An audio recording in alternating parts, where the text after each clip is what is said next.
예배 나오면 우리가 영이 좀 살아나야 되겠어요. 예.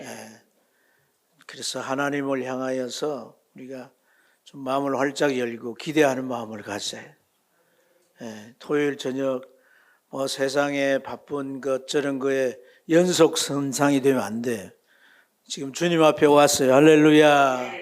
그래서 우리가 주님 앞에서 이 예배로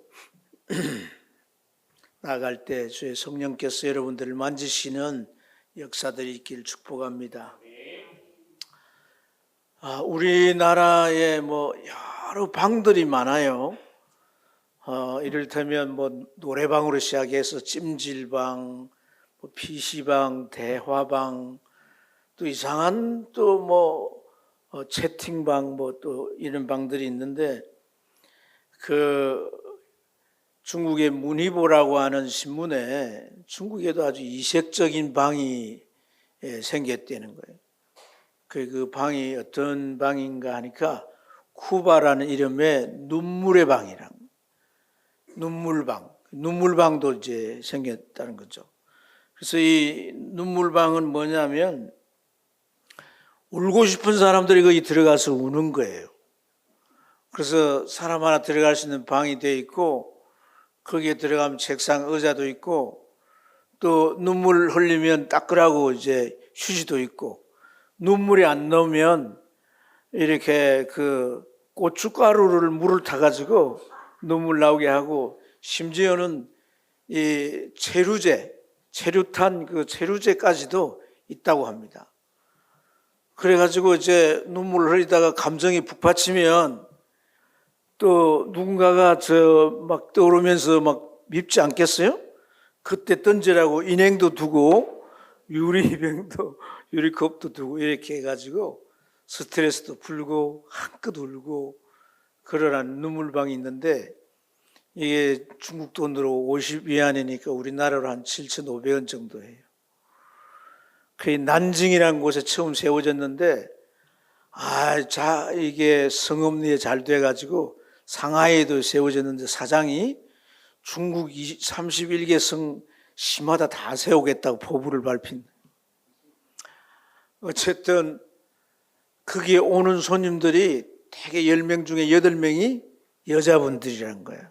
그래서 들어가서 이제 곡소리가 나고 집기가 던져지는 소리가 나고 그리고는 아주 후련해져 가지고 나온다는 거예요. 심리학자들은 이것도 무슨 이제 좋은 작용을 하는 거다 그렇게 평을 하는데 여러분 현대인들이 많이 울고 싶다는 거 아니겠어요? 그죠? 여러분 어떠세요? 울고 싶지 않으세요? 네, 참 우리가 태어나면서 응애하고 울잖아요. 태어나면서 응애하고 우는 건 스스로 이 배를 통해 호흡이 시작된다는 신호입니다. 그렇지만은 그 이후에 이제 살아가면서 배가 고파 젖달라고 울고 똥 쌌다고 울고 또 나중에 성장하면 이제 살아가는데 모든 삶의 여러 가지 다가오는 문제들 때문에 울잖아요. 그죠? 그래서 우리 인생을 보면 사실 참 우리가 참 기뻐하고 즐거워하고 행복해하는 그런 나날보다도 염려 근심이나 마음에 탄식하면서 그렇게 울 날들이 참 많다는 것을 경험하게 됩니다. 하나님의 자녀라고 해서 세상 사는데 울 일이 없겠어요. 우리도 마땅히 울 일이 있는 줄 믿습니다. 육신의 문제뿐 아니라 신앙으로 살려고 하다 보니까 그 앞에 부딪히는 여러 가지 문제들이 참 우리를 또한 괴롭게 할 때가 많은 줄로 믿습니다. 자, 그런 이제 이 울일들, 이런 울일들을 우리가 어떻게 잘 해소를 하고 해결을 하면서 살아갈 수 있을까? 오늘 같이 읽은 이 말씀을 나누면서 또 하나님 말씀 속에 제시되는 해답을 찾기를 주의 이름으로 축복합니다. 같이 읽은 이 누가복음 18장 1절부터 8절 내용은 저한테나 또 여러분들이 또 이제 방송에서나 이런 데를 통해서 몇 차례 설교들을 들어봤을 법한 말씀이에요. 기도에 대해서 주님께서 비유로 가르치신 내용인 줄로 믿습니다. 근데 이 1절 말씀에 보면 중요한 단어들이 나와요. 예수께서 그들에게 항상 기도하고 낙심하지 말아야 할 것을 비유로 말씀하시며 그랬는데, 중요한 단어 기도 그리고 낙심, 여러분 이 단어 가운데 주제가 어떤 것일까? 어떤 단어일까요? 기도가 주제일까요? 낙심하지 말라가 주제일까요? 낙심하지 말라. 예. 그렇다면 기도와 낙심하지 말라는 어떻게 연결이 되겠습니까? 낙심할 일이 있다 할지라도 우리가 기도하여서 낙심할 일을 극복하고 이기고 낙심을 떨쳐내고 희망적인 삶을 살아가도록 주님께서 이렇게 기도를 말씀하신 줄로 믿습니다. 주님이 기도에 대한 내용을 이제 이 비유로 말씀하셨는데, 그 비유의 내용은 참 남편을 일찍 잃은 이 홀 여인, 이 과부라고 하죠. 홀 여인이 억울한 사정으로 인해서 그 도시의 재판관에게 가서, 그 법원에 가 재판관에게 자기의 그 억울한 일을 고소해서 해결해 달라고 하는 그런 내용입니다. 그런데 참 이 홀 여인이 어떤 일을 겪어서 원한이 맺혔는지 억울한지는 우리가 알 수가 없어요. 그러나 여러분, 남편이 없는, 자기의 기둥이 되고 의지할 기둥이 되고 우리 없는 그런 혼자의 여인에게서는 억울한 일이 있을 수 있죠. 충분히 일어날 수가 있을 것입니다. 사기를 당했다든지, 누가 혹심을 품고 해롭게 했다든지, 불이익을 주었다든지, 아니면은 업신여기고 학대했다든지. 그런데 그런 일을 겪을 수 있지만은 이 여인은 그냥 이 과부의 처지이기 때문에 그런 문제를 자기가 맞서서 해결하지 못하고 당할 수밖에 없었던 거죠. 그렇지만 나라에는 뭐가 있어요? 법이 있잖아요, 법이. 그래서 그 법을 통해서 약자들을 보호하고 또 사회적으로 어려운 사람들뿐 아니라 피해를 본 사람들을 위해서 이제 어떤 응당한 조처를 해주는 것이 법의 기능이고, 또 법원에서 그런 일들을 다 이제 해결하죠. 근데 오늘 이 비유 속에는 문제가 뭡니까? 재판장입니다. 재판장. 자, 오늘 이 2절 말씀에 한번 내용을 읽어볼까요? 2절 읽겠습니다. 시작.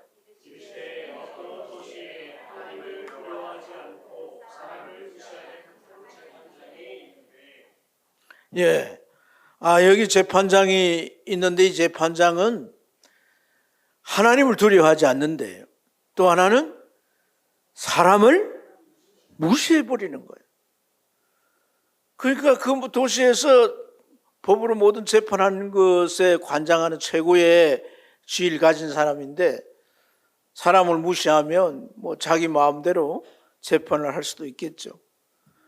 사람 위에 하나님이 계신데 하나님도 두려워하지 않으니까 이 사람의 이 법의 권력은 무소불위의 권력이라고 할 수가 있겠습니다. 이 사람이 어찌 예수님의 비유 속에서 이렇게 하나님도 두려워하지 않고 사람도 무시하는 재판관일까? 예수님께서 비유를 들었지만은 이 비유에는 어떤 다 이제 당시 배경이나 근거들이 있는 거죠. 근데 당시에 이 재판장들이 아주 뇌물을 받고 또 부조리하게 재판을 하는 일들이 많았다고 합니다. 그래서 이들은 청탁을 받거나 뒤로 이제 돈을 받아가지고 아주 법을 교모하게 이렇게 바꾸어서 잘못되게 이렇게 재판을 하는데, 그래서 탈무드에 보면 도둑과 이 재판장을 같이 묶어가지고 도둑 판사, 도둑 재판관 이렇게 불렸다는 거죠. 오늘 주님께서도 이 불의한 재판관이라고 표현했는데, 이 불의라고 하는 말은 세속성을 가지는 거죠. 그러니까 이 사람은 뭐 입으로는 하나님을 말할지 모르겠지만은 하나님의 존재를 믿지 않는 거예요. 그리고 세상적으로 세속화되어서 오직 자기의 이익만을 위해서 그 자기의 직무와 그 이제 고난을 이용하는 이런 이제 탕간오리 같은 사람이죠. 여러분, 그때 오늘 이 홀려인 이 과부가 어찌합니까? 자기 문제를 해결해 줄 사람은 오직 이 재판관밖에 없어요. 재판관이 아니고는 자기의 그 원한을 풀어줄 자가 없다는 거예요. 그래서 그 재판관에게 가서 고소를 했지만 아니나 다를까 이제 재판이 열리지 않습니다. 판결을 해주질 않는 거예요. 그런데 이 여인은 거기에서 포기하지 않고 계속해서 청원을 했다는 것입니다. 계속해서 또 청원을 하고 재판이 이루어지도록 요청을 하고 계속 그렇게 하는 가운데 결국 어떤 결과가 이루어졌습니까? 5절 말씀에 보면 재판관이 이런 말을 합니다. 이 과부가 나를 번거롭게 하니 내가 그 원한을 풀어주리라. 그렇지 않으면 늘 와서 나를 괴롭게 하리라, 이렇게 말합니다. 그러니까 재판관이 볼 때 이 여인의 모습을 보니까 절대 포기하지 않을 것 같아요. 그래서 재판을 열고 그 억울함을 해결해 주었다라고 하는 이제 얘기가 이 비유의 내용입니다. 자, 이런 비유를 사람들에게 들려주시고 예수님께서 듣고 있는 자들을 향해서 뭐라고 말씀을 시작합니까? 이 불의한 재판관이 말한 것을 들으라. 불의한 재판관이 어떤 말을 했는가 하는 걸 들으라는 거죠. 불의한 재판관이 한 말은 뭐예요?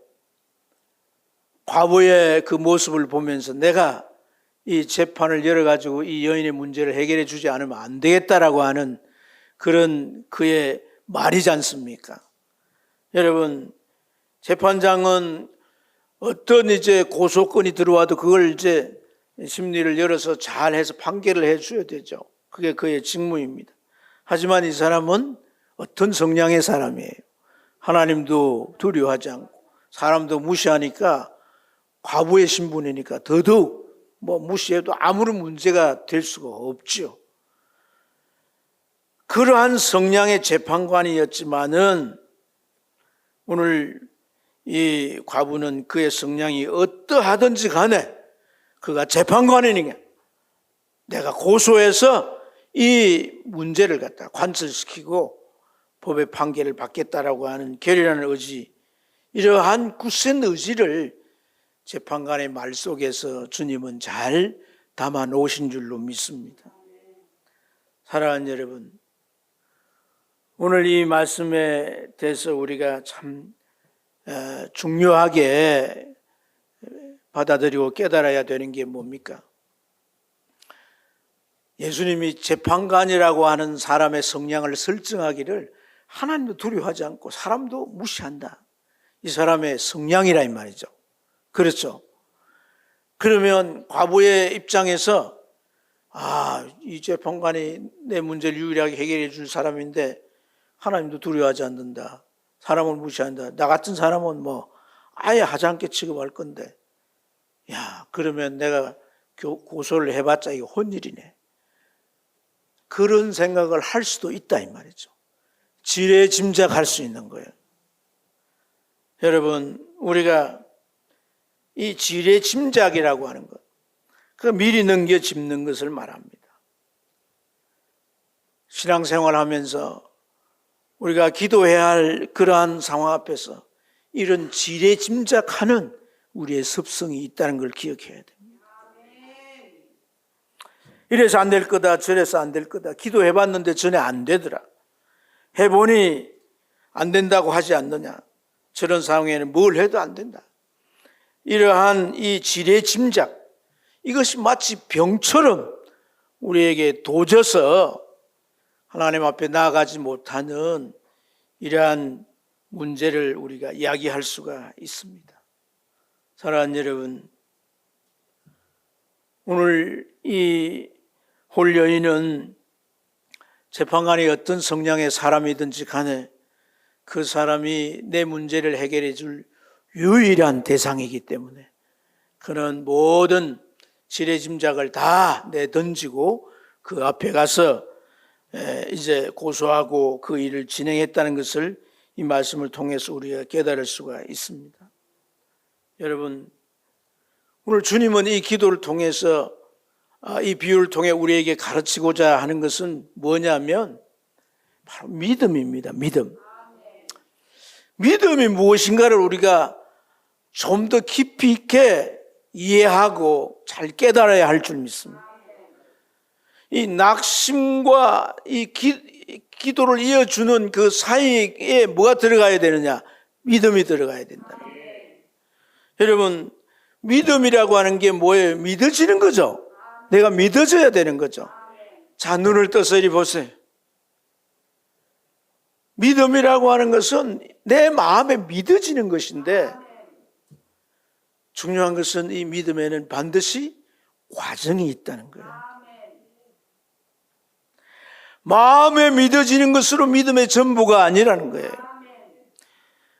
믿어진 거에 대한 이 과정이 있다는 거예요. 이걸 우리가 잘 깨달아야 합니다.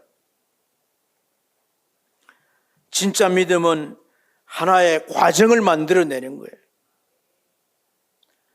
여러분, 이 여인에게서 과정을 어떻게 볼 수가 있습니까?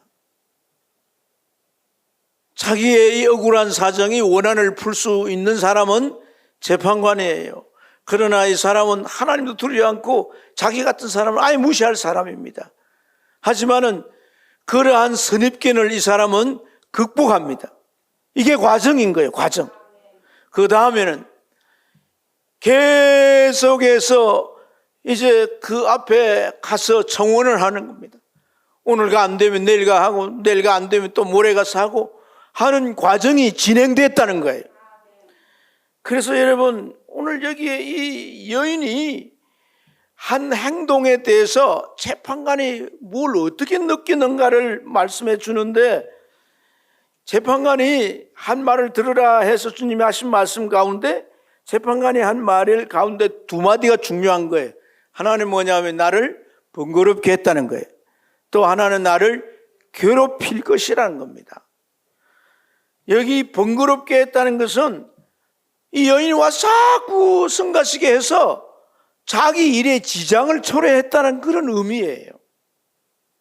근데 이 괴롭히다, 이것은 참 재미있는 표현입니다.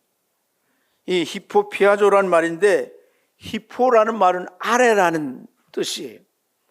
그리고 그 단어 속에 화스라는 단어가 들어가 있는데, 이 화스라는 단어는 눈을 말하는 거예요. 그러면 합성하면 무슨 말이에요? 눈 아래, 눈 아래. 그래서 피아조라는 말은 이 눈 아래를 때린다, 이런 말이에요. 그러니까 히포피아조라는 말은 눈 아래를 때려서 눈을 멍들게 한다, 이런 말이에요. 이런 뜻이 여기에 담겨 있는 거예요. 자, 그러면 이 여인이 재판장 앞에 가서 주먹으로 재판장 눈을 때려가지고 그 눈이 부어가지고 멍이 들었단 말이에요. 무슨 말이에요? 계속 그 앞에 가서 계속 보여서 마치 눈에 멍이 들듯이 재판관 눈에 각인이 됐다는 얘기죠.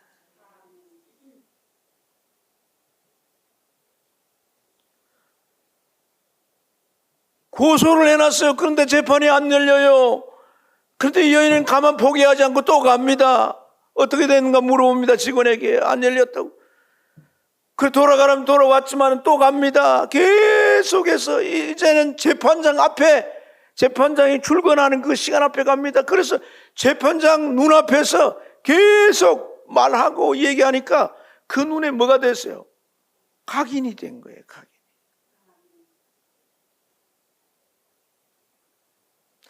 오늘 주님께서 너희가 낙심을 극복하기 위해서 기도하라고 하는데, 이 기도는 반드시 믿음의 과정이 뒤따른다는 거예요. 이걸 오늘 이 말씀을 통해서 우리가 배워야 할 줄로 믿습니다. 각인이라고 하는 것은 마음이나 기억 속에 뚜렷이 새겨진 거예요. 성경에 누구의 기도가 상달되었다라고 할 때 반드시 거기에 덧붙여지는 단어가 있습니다. 따라합시다. 기억이. 기억.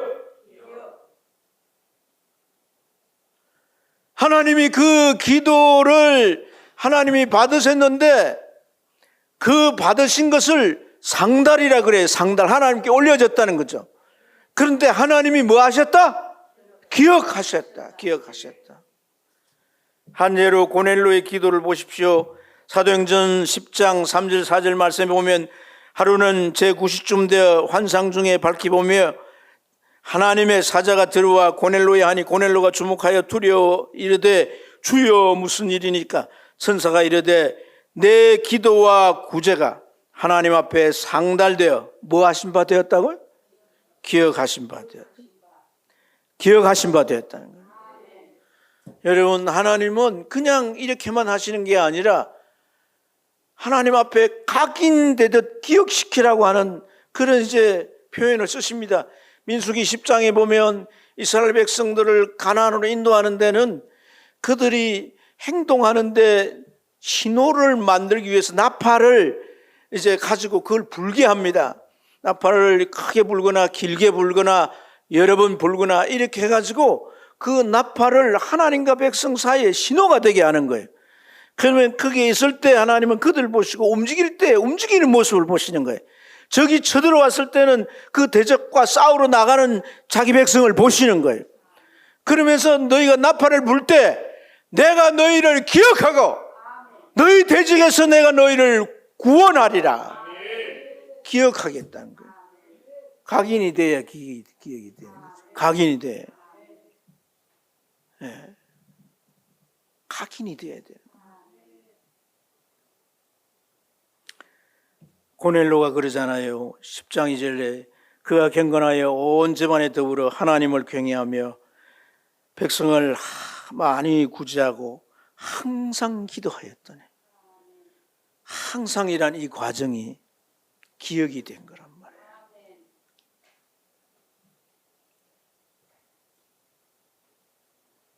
여러분, 오늘 이러한 이 기도에 대해서 참 이 과부가 재판장에 가서 계속 이거 해결해 달라고 요청하니까 재판장이 해결해 주었다.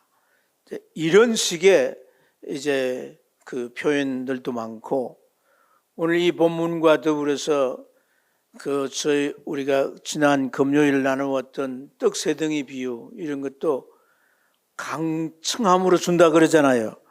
그래서 이제 이 강청에 대한 그 성격을 붙여가지고 강청기도라고 이렇게 많이 설명을 합니다.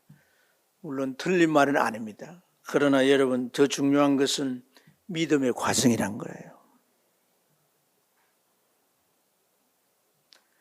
거기에 믿음이 제외되고 내가 아주 적극적으로 매달려서 떼쓰듯 구하면 안 될 것도 되는 것처럼 그렇게 풀이 돼서는 안 되는 거예요.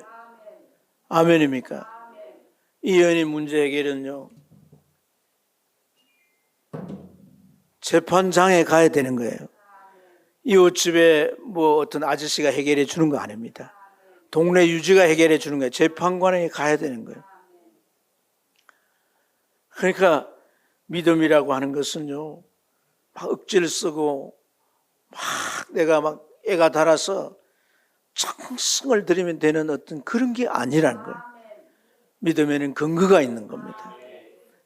믿음의 대상이 누굽니까? 하나님이십니다. 우리는 예수 그리스도를 의지하고 하나님 앞에 기도할 수 있는 거예요. 우리가 기도하는 내용은 그냥 기도하는 게 아니에요. 하나님의 약속에 근거해서 기도하는 거예요. 아멘입니까?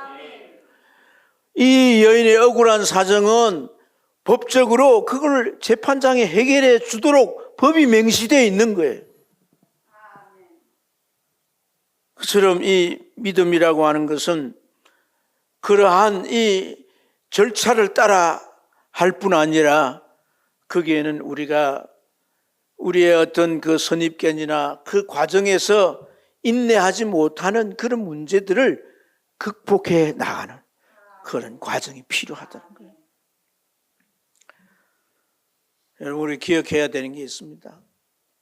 하나님의 말씀을 들을 때 자칫 믿음을 강조하고 예수 안에 있는 걸 강조하면서 우리가 그 예수 안에서 살아야 할 삶에 대해서 등한히 표현하고 등한히 이제 취급하는 것은 결코 옳지 않습니다. 내가 예수로부터 믿음이란 건 하나님이 주시는 거란 말이에요. 그 믿음이 내 안에 내가 어떤 대상을 믿어요. 근데 그 믿음이 내 안에서 충만하면요, 그 충만한 믿음 안에 어떤 일도 내가 행해야 되는 일은 아무런 문제가 되는 게 아니에요. 내가 그걸 행함으로써 믿음이 만들어지는 게 아니에요. 믿음으로써 행하는 것입니다. 그래서 그 믿음으로써 행해지는 그 과정 속에 하나님이 보실 때 인정하시는 그러한 정점이 될 때 응답이 오는 것이고 역사가 이루어지는 것이라는 거예요. 여러분, 오늘 이 주님의 비유 속에서 재판관이 말이죠, 이 여인에게 억울한 이 원한의 문제를 해결해 주지 않으면 안 될 수밖에 없다, 이렇게 그 사람이 마음을 먹고 법정을 열어서 재판을 해서 잘 처리해 주게 된 결정적인 요인이 뭐예요? 이 여인이 재판장에게 보인 태도가 아닙니까, 여러분? 지금 번거롭게 하는데 이대로 두면 이 여인은 나를 괴롭게 하리라. 그러니까 이 괴롭게 하기까지, 이 괴롭게 느껴지는 크기까지 이 여인이 보인 그러한 이제 모습에서 우리가 믿음의 과정을 엿볼 수 있는 줄로 믿습니다.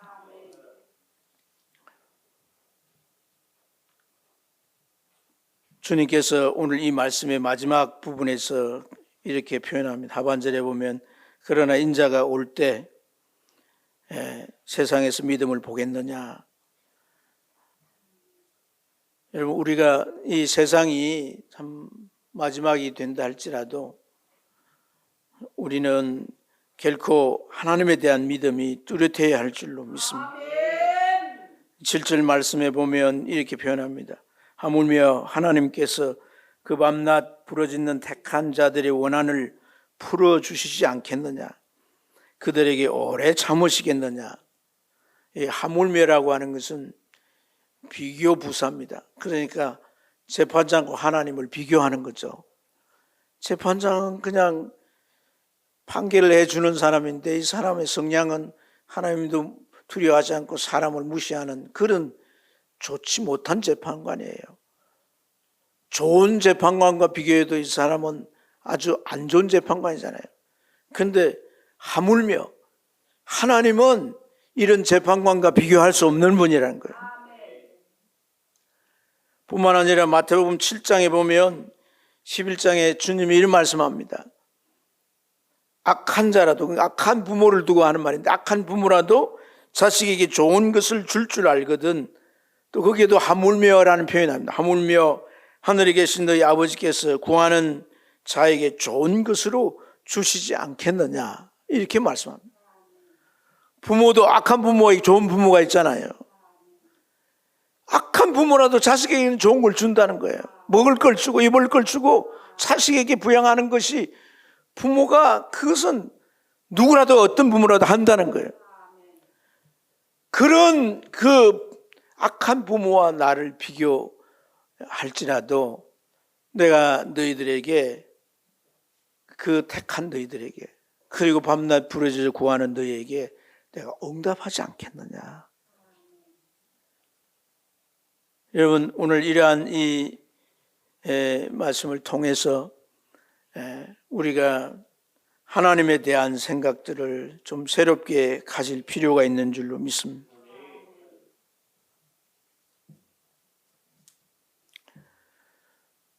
주님께서는 이 얘기를 통해서 하나님께서 우리에게 주시고자 하는 그러한 그 응답의 하나님의 마음들, 또 그런 하나님이 어떤 분인가를 주님은 이 말씀을 통해서 계속 강조하고 소개하고자 하고 계신 거예요. 중요한 것은 오늘 이 말씀을 통해서 우리에게 도전해 주는 건 뭡니까? 믿음의 과정인 것이에요. 믿음의 과정. 저는 목회를 해보면서 많은 성도들의 기도의 모습들을 이렇게 보면 어떤 성도는 참 기도해서 놀라운 응답을 받고 하나님께서 계속해서 그 응답을 열어가시는 그런 축복된 손길을 봅니다. 근데 어떤 사람들은 기도를 했지만 응답이 없고 또 그런 응답이 없으니까 더 삶이 힘들고 또 마음에는 늘 이 낙심의 마음이 서려 있어요. 똑같은 성도들이 한 교회 다니면서도 이리 차이를 내가 보면서 뭔 차이일까? 오늘 이 말씀을 통해 묵상하면서 제가 여러분들이 정리해 드린 것은 바로 믿음의 과정인 겁니다. 믿음의 과정. 기도의 과정이 있다는 거예요. 믿음으로 그 과정을 잘 우리가 극복하지 않으면 안 됩니다. 무슨 일이든 마찬가지입니다, 여러분. 과정이라고 하는 것은 코스인데 그 코스는요, 그냥 시간이 지나가는 게 아닙니다. 어떤 결과를 향해서 상승되는 단계를 밟아가는 거예요. 여러분, 우리 신앙생활에 있어서 어떤 결과가 나온다라고 하는 것은요, 그냥 그 어떤 시간만 지나갔다는 게 아니에요. 한 단계 한 단계 거쳐가야 할 그 단계를 거쳐서 어떤 고비를 넘고 어떤 이제 결정적인 순간을 잘 이루어서 정점에 도달할 때 그게 하나의 스토리가 되는 거예요. 신앙생활에 여러분, 우리가 뭘 봉사를 맡았다, 직분을 맡았다, 그 자리에 가서 1시간 지켰다는 게 중요한 게 아니에요. 스토리가 있어야 되네. 과정이 있어야 돼요. 과정이 있는 사람은 그 사람의 태도와 모습이 달라요. 과정이 없는 사람은 그냥 다람쥐 채바퀴 돌듯이 그 시간 되면 그냥 그 시간에 와서 그냥 자기 일만 하다 가는 겁니다. 그러나 과정이 있는 사람은 그렇지 않습니다. 이거 어떻게 하면 이것을 하나님 앞에서 감당해낼 수 있을까? 어떻게 하면 하나님의 손길이 함께 하실까? 이런 과정이 없이는 어떤 결과도 있을 수가 없어요. 삶을 살아가면서 이것은 우리에게 굉장히 중요한 태도인 것이에요. 이 과정은 순간순간 우리가 때로는 대가를 지불해야 되는 거랍니다. 그런데 그런 게 부담스러워하지 않거든요.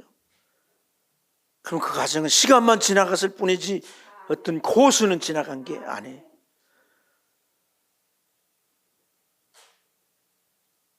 수많은 사람들이 체험들을 간증할 때 그 간증들을 들어보면 하나같이 그 과정이 있는 거예요.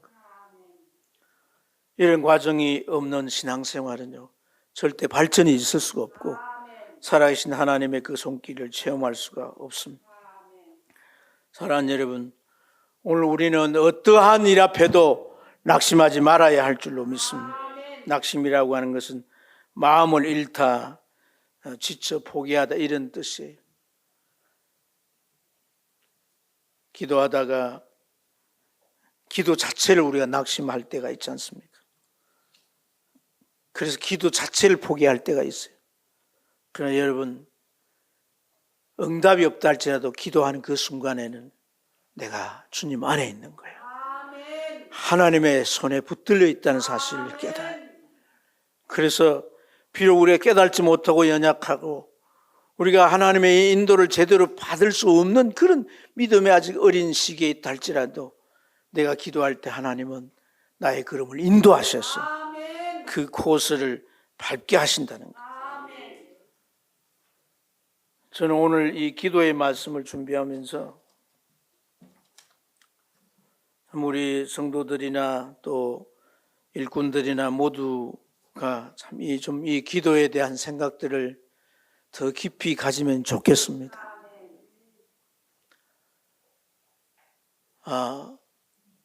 마틴 루터는 그런 말을 했어요. 기도 없는 신앙은 신앙이 아니라는 거예요. 기도 없는 사역은 사역이 아닙니다.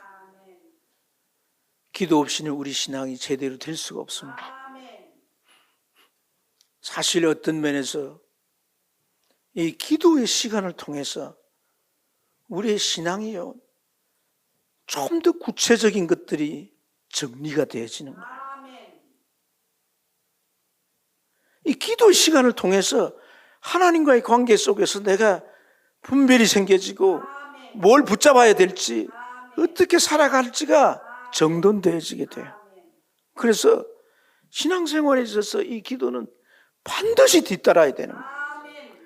기도의 분량이 뒤따라야 돼요.